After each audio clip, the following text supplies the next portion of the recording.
Everyone, let's go ahead and get settled into a comfortable posture for meditation.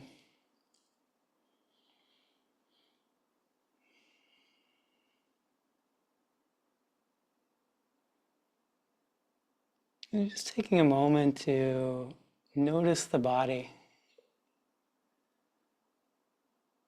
Maybe see if you can find a little appreciation for it too. It's so easy to kind of ignore this body that we have.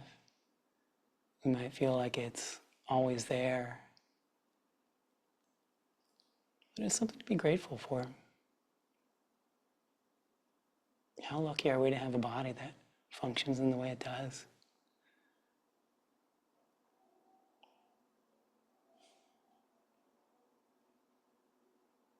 It won't always be the case.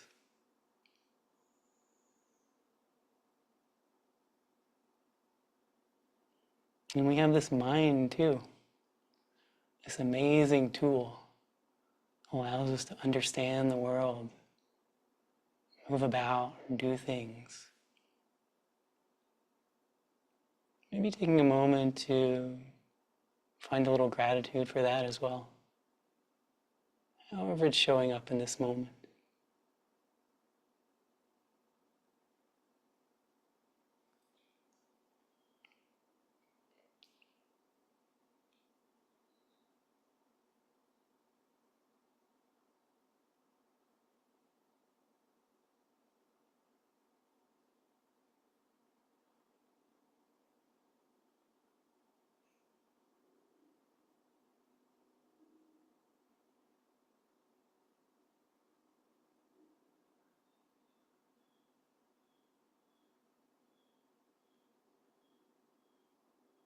And perhaps we can let the mind find its way to the breath. Just noticing as it arises and passes away.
Noticing how the breath changes from the in-breath to the out-breath. It's constantly shifting, changing shape and texture, perhaps temperature as well.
Noticing that the breath is never the same. It's never the same from one moment to the next. No two breaths are alike.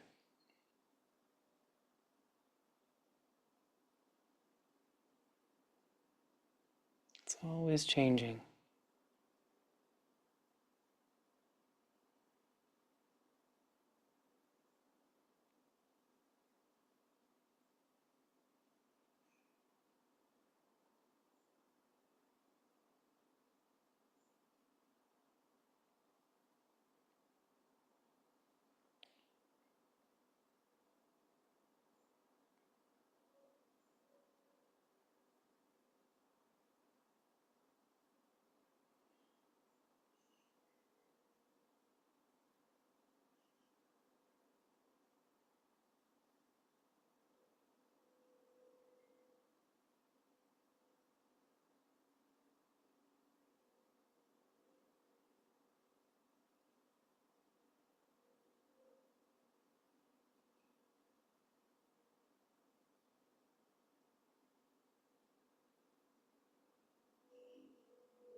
It never stops. It never stands still.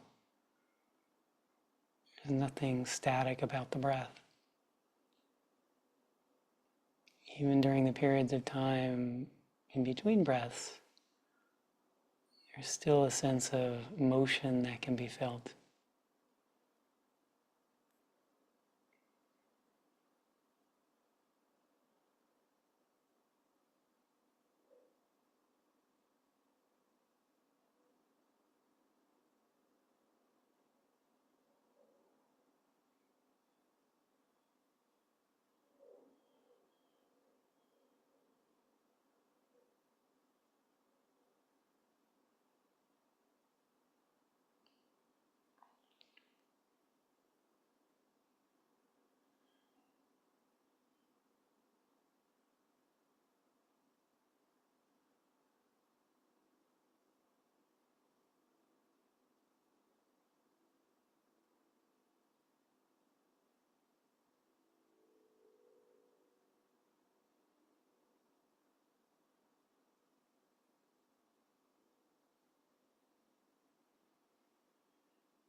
And if the mind feels like it has some stability to it, you might let attention expand and encompass the entire body, letting all the sensations of the body arise and pass away. And noticing that those two are always changing. There's nothing about the body that's ever static. It's always in motion.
Perhaps you might let the mind expand a bit further and encompass sounds along with the bodily sensations.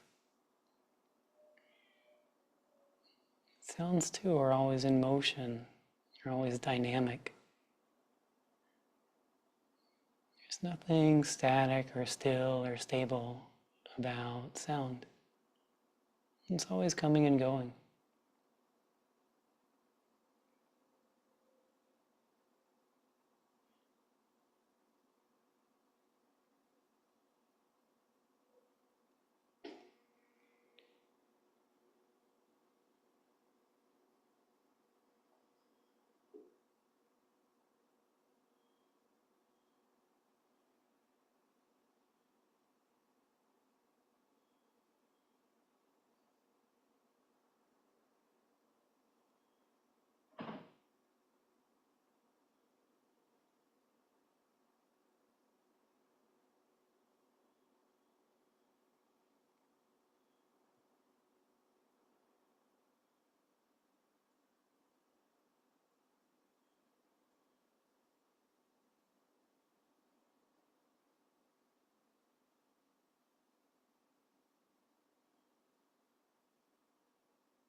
You might let the mind expand to also encompass any visual phenomena, any static behind the closed eyes. Let that too arise and pass away. And notice that that too is always in motion.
You might let the mind expand one last time to encompass everything: bodily sensations, sounds, sights, smells, tastes, and also mental phenomena, thoughts. Just let them all come and go in awareness. But notice that they're all impermanent. They're all constantly in motion. Nothing in experience is stable or solid or stuck. Even consciousness itself comes and goes. It can be for very brief periods that might be hard to see, but also at night when you go to sleep. Everything is impermanent. Everything is in flux.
Experience is just this flow of phenomena arising and passing away.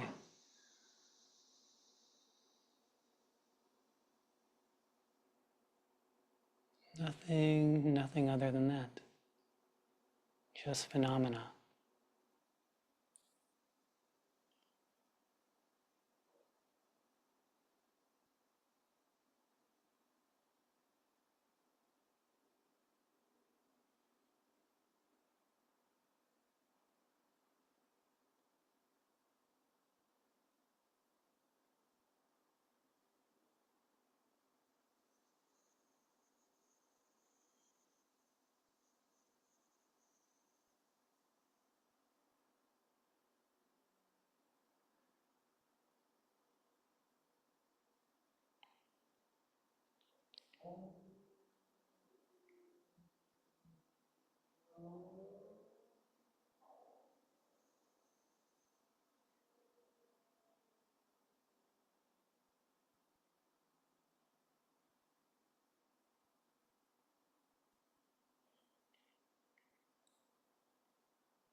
flow can be very easeful if you let it. There's nothing there that needs to be resisted. Sometimes you can simply dissolve into this flow as it arises and passes away all on its own. There's nothing you need to do. It happens without your intervention. You can just rest and experience.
And in this last minute or so, we might see if we can find a sense of gratitude around being able to practice.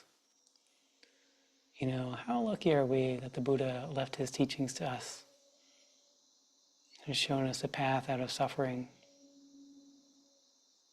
that we have the physical and mental wherewithal to do that.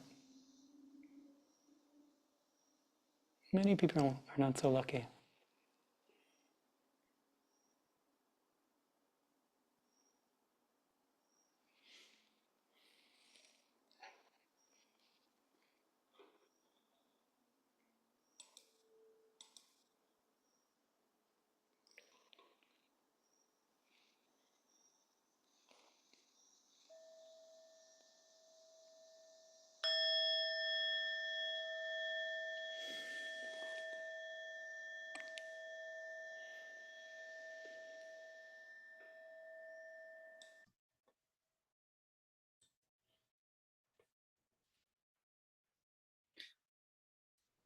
I have a couple of announcements.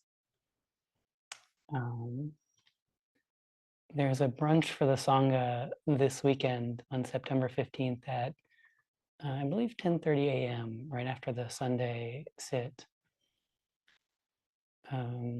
Also, there's the autumn gathering, so the annual get-together for the Sangha is on October 5th.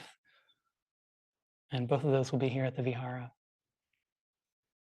On October 7th, a Introduction to Buddhism class starts that Dhammadipa will be offering.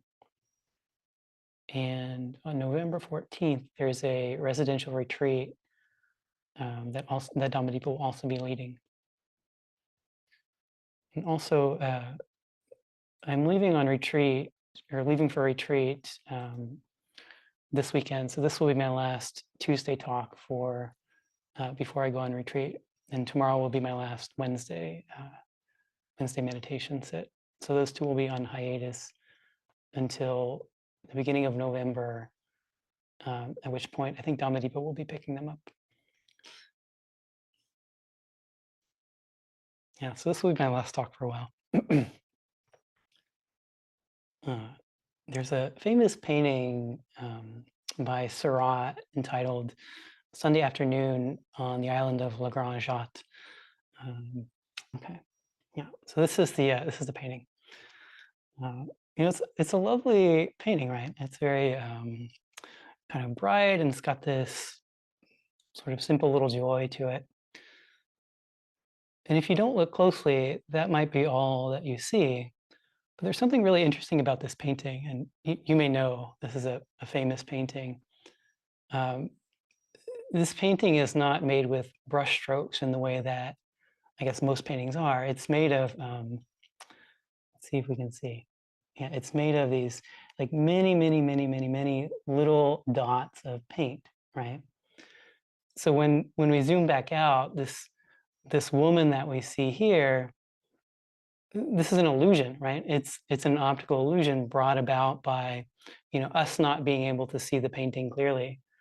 And so this painting is like, it's an interesting painting, but it's also a really good teaching tool, I think, because it's that same optical illusion is what we do with the world.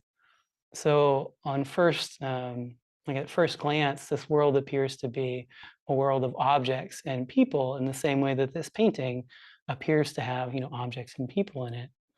But just as the objects in the painting were illusions, so too are the objects and also us, what it feels like to be us. That too is the same sort of illusion brought about by not seeing the underlying reality clearly. And so what I was trying to point to in the meditation is that when we drop below this layer of objects, we see that reality is just this, our direct experience of reality is just this flow of phenomena arising and passing away.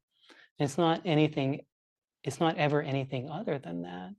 There's nothing solid or stable or fixed. And so when we compare our idea of ourself to that direct experience of reality, it doesn't fit, because our conception of ourself is something that has solidity and stability to it. We have we feel like we have characteristics, or we can say, I am this kind of person, or I like this kind of thing, or I feel this way. But those are all things that have permanence and stability to them. When we look and experience, we can't see that.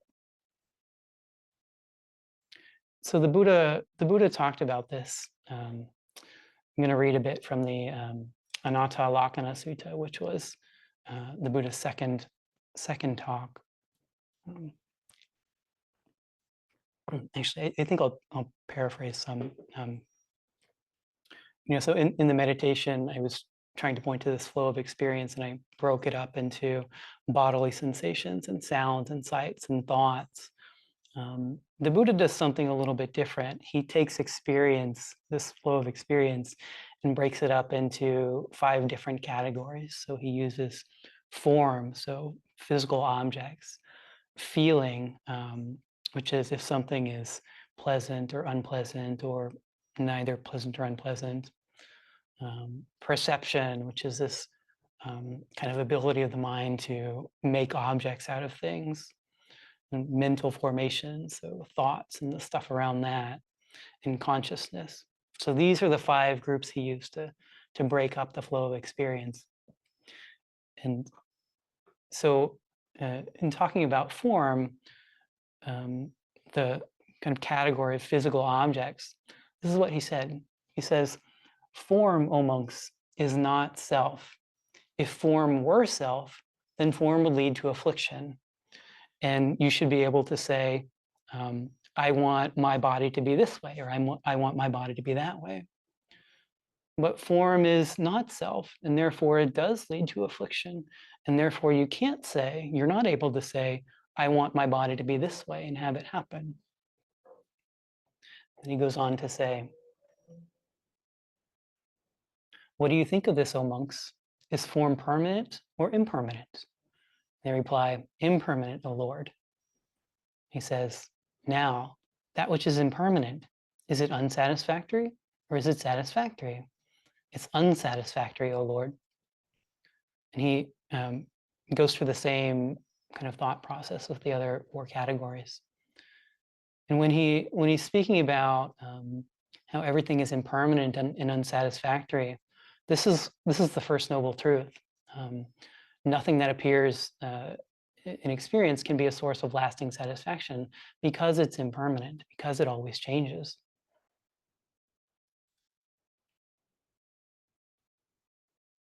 I lost my notes. One moment.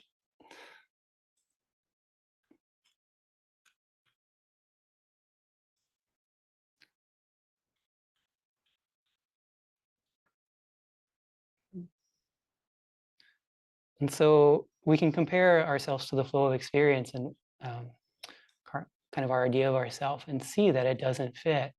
So we know that we're not this kind of stable self that we think that we are, but there's something else there. There's some way in which I am different from either of you. And so it seems like there should be something that we could say about what I am, even if I'm not this thing with any kind of stability. The Buddha talked about this as well. This is another sutta, the Anatta Sutta. This is SN 4410. So he's talking to Vacchagotta, the wanderer. And the sutta says, then the wanderer Vacchagotta went to the Blessed One, and on arrival, exchanged courteous greetings with him. After an exchange of friendly greetings and courtesies, he sat down to one side. As he was sitting there, he asked the Blessed One, now then, Venerable Gautama, is there a self? And when this was said, the Blessed One was silent. Then there is no self? A second time, the Blessed One was silent. Then Vacchagotta the wanderer got up from his seat and left. Then not long after Vacchagotta the wanderer had left, Ananda said to the Blessed One, why, Lord, did the Blessed One not answer when asked a question by Vacchagotta?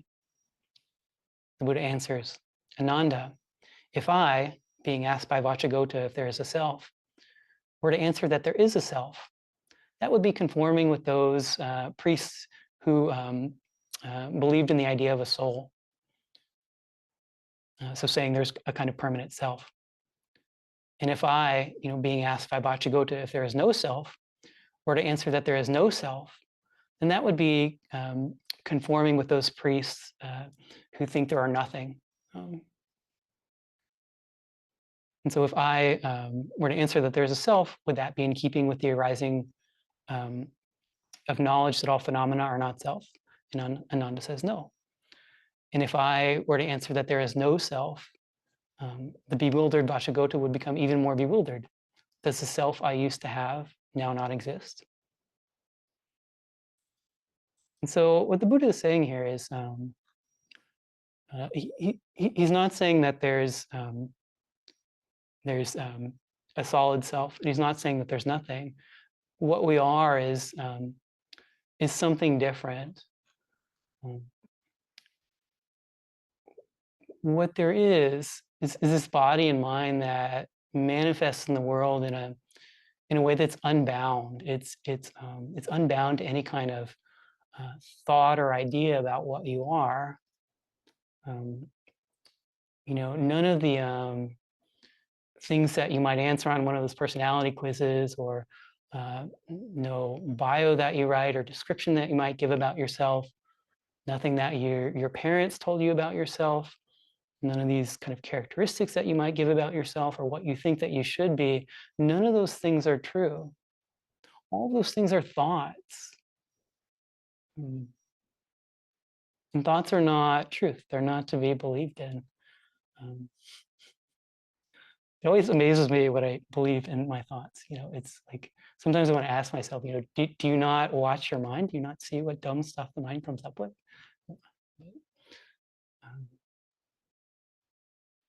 That is what our sense of self is. Our sense of self is the mind trying to reify those thoughts that we have about ourselves. Our sense of self is just something that the mind makes up. None of those are you. What you are is this dynamic body and mind that expresses itself in the world based on causes and conditions alone, and it's not defined by any ideas that you might have about yourself. What makes me different from you is our karma. It's our the karma that we carry around, the results of past actions. Sometimes I think of human beings as like, a math function, like y equals 2x plus 5 or something. All human beings are the same function. We operate in the same way, but we have different inputs. We have different conditions. We have different karma. And so we express ourselves differently, but we're the same kind of thing at the core. So this is what we're trying to see in practice, that we're not this static self, that we're this dynamic thing, not bound by our thoughts. This is Anatta.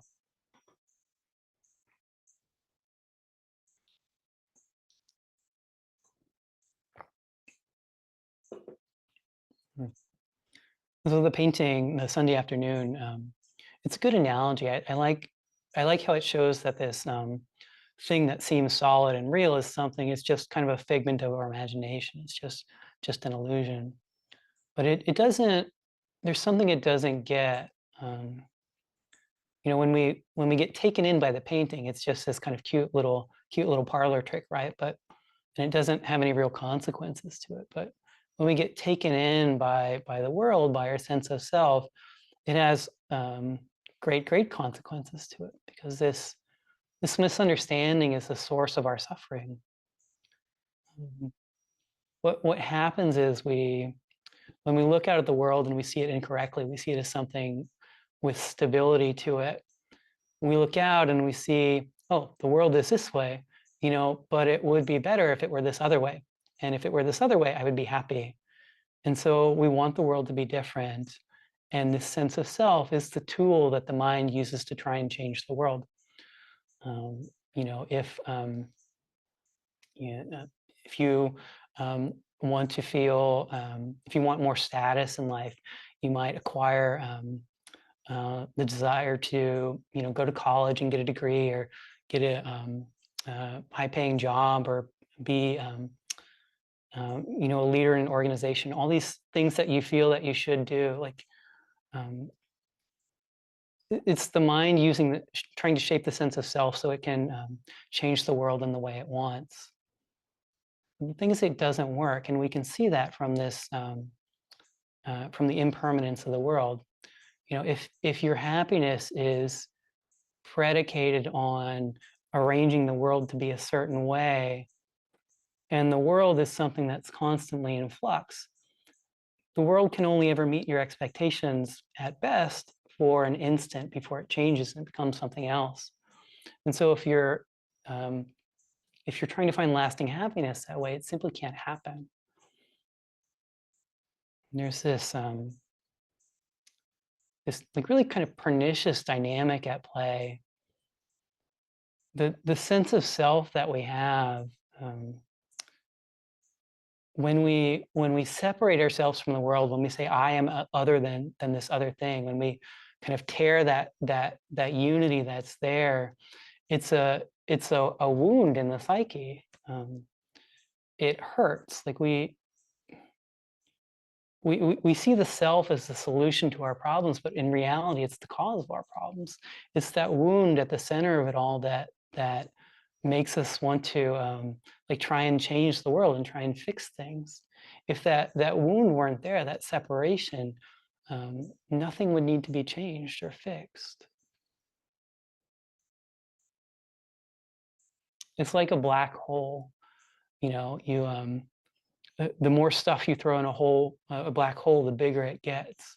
The more you buy into this craving for the world to be different, the more you kind of lean on your ego as a tool to move around in the world, the stronger it gets, and the more it tears that wound open, and the bigger your hurt gets.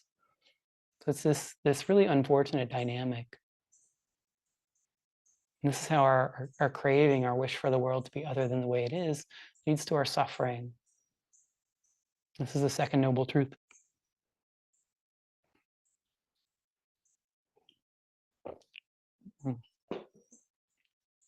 So if the second noble truth is craving leads to suffering, conversely, if we let go of craving, then suffering ceases.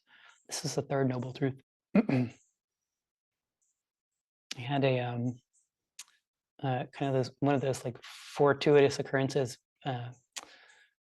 One of the apps on my phone shared me this quote today that was completely appropriate. And the quote is, "Happiness is the absence of striving for happiness." This is from Zhuangzi. So happiness is letting go of the striving, letting go of the craving.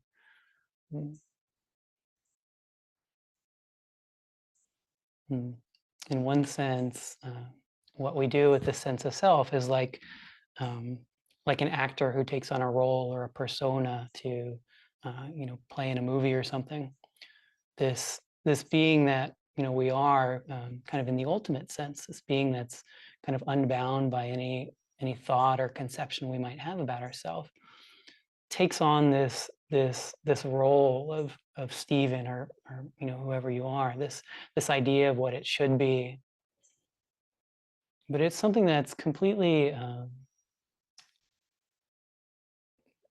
voluntary is not the right word. That's not what I'm looking for. But it's something that we do to ourselves. It's not something inherent in us. It's not something that has to be there. And so it's something that we can let go of too.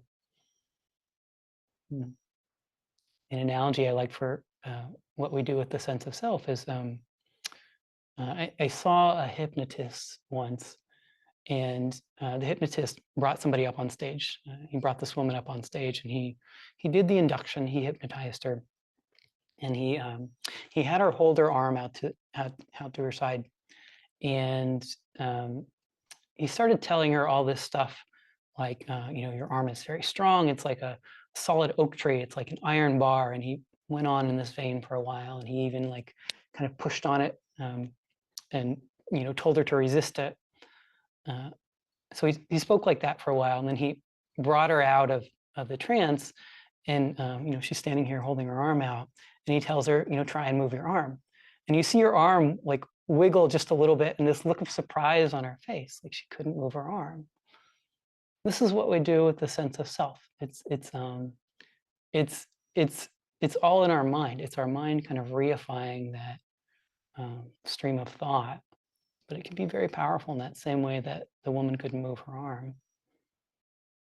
But it is something we can let go of. I have a lovely poem. This is from Taijutsu, who is an abbess in a Zen monastery in the 1700s. This is about her awakening. She saw that all phenomena arose, abided, and fell away. She saw that knowing that this itself arose, abided, and fell away. Then she knew that there was nothing more than this. No ground, nothing to lean on, nothing to lean on stronger than the cane she held. Nothing to lean upon at all, and no one leaning. And she opened the clenched fist in her mind and let go. and fell into the midst of everything.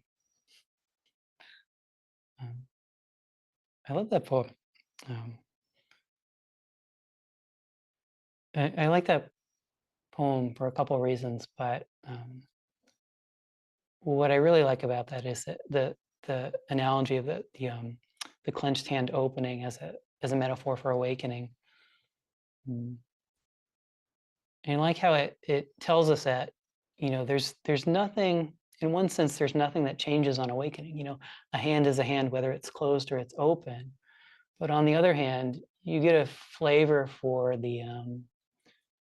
what the changed in the lived experience might be, after you awaken, after you let go of uh, this belief in the sense of self. You might imagine life before as a clenched fist, closed and maybe painful and cut off from the world. And you might imagine life when you've dropped that belief as open and easeful and free.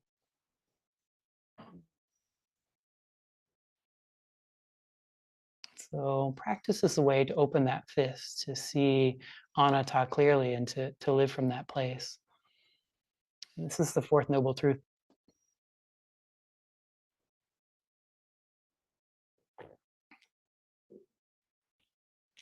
Because it's not as simple as just kind of hearing about hearing that you are not your thoughts. It would be very nice if it were. But we have that hurt in us, that kind of wound, that separation from the world, and that wound needs to be assuaged. We come to practice with the belief that we have these problems. These problems go very deep too. It's not just kind of minor problems, but it's problems that problems like wanting to feel loved or wanting to feel safe or even wanting to exist at all. So these are very like potent and very meaningful problems. And it feels like the only tool we have is this sense of self. So the mind is not going to give that up easily. We need to practice. We need to do our sila, our ethics. We need to act in such a way that we don't accumulate any more bad karma. We need to act with kindness and positive intention and put that out into the world and kind of ease that hurt very directly. We need to practice our samadhi, our collectedness of mind. The truth of the world that I'm speaking about, the impermanence and anatta, that gets very subtle, and to see that fully, you need a mind that's bright and collected and determined to see the truth. And while that's a skill that can be cultivated, it needs to be cultivated. It's something that needs to be practiced. You need panya, wisdom, the ability to see the world clearly and to live from that place. So we need to do all these things to see the truth of the world. And if we do this, if we see through this false belief we have about what we are, we open up to the world. The sense of self is like a tunnel vision. When we're seeing the world that way, only certain outcomes are acceptable. And so, this small range of possibilities is okay and open to us. But when we let that go, this whole range of possibility becomes something we can access. So we can show up in the world in whatever way is skillful. We're free. When you're not binding the world, when you're not saying the world needs to be this way or that way, or otherwise I'm going to be upset about it, then everything is okay. It's not that everything is always pleasant or you're always happy. It's just that there's no need for anything to be other than the way it is. Another way to say that is just the world is just this flow of phenomena arising and passing away. It's just causes and conditions. Nothing needs to be resisted. It becomes easeful and flowing and free. And this is what we want. This is what we want. This is underneath kind of everything we're doing in the world to try and make ourselves better, to make ourselves happy. This is what we want. This peace and this freedom.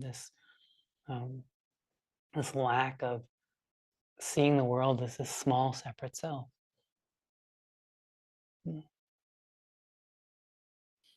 That's what I have to offer today. I thank you both for coming. Yeah, I'm very grateful for you being here, and I guess I'm speaking now to kind of folks who listen online when it's supposed to be YouTube, and people who've come in the past. I feel very grateful that people have come and attended. Like, it means quite a lot to me. It's been so good for my practice too to be able to share the Dhamma this way. There's nothing like trying to explain something to somebody else to like tell you what you don't know. But more than that, this just like it feels very right to me. Like this Dassanaya feels like my home, and I really enjoy practicing with all you folks. So it's been a blessing. Thank you.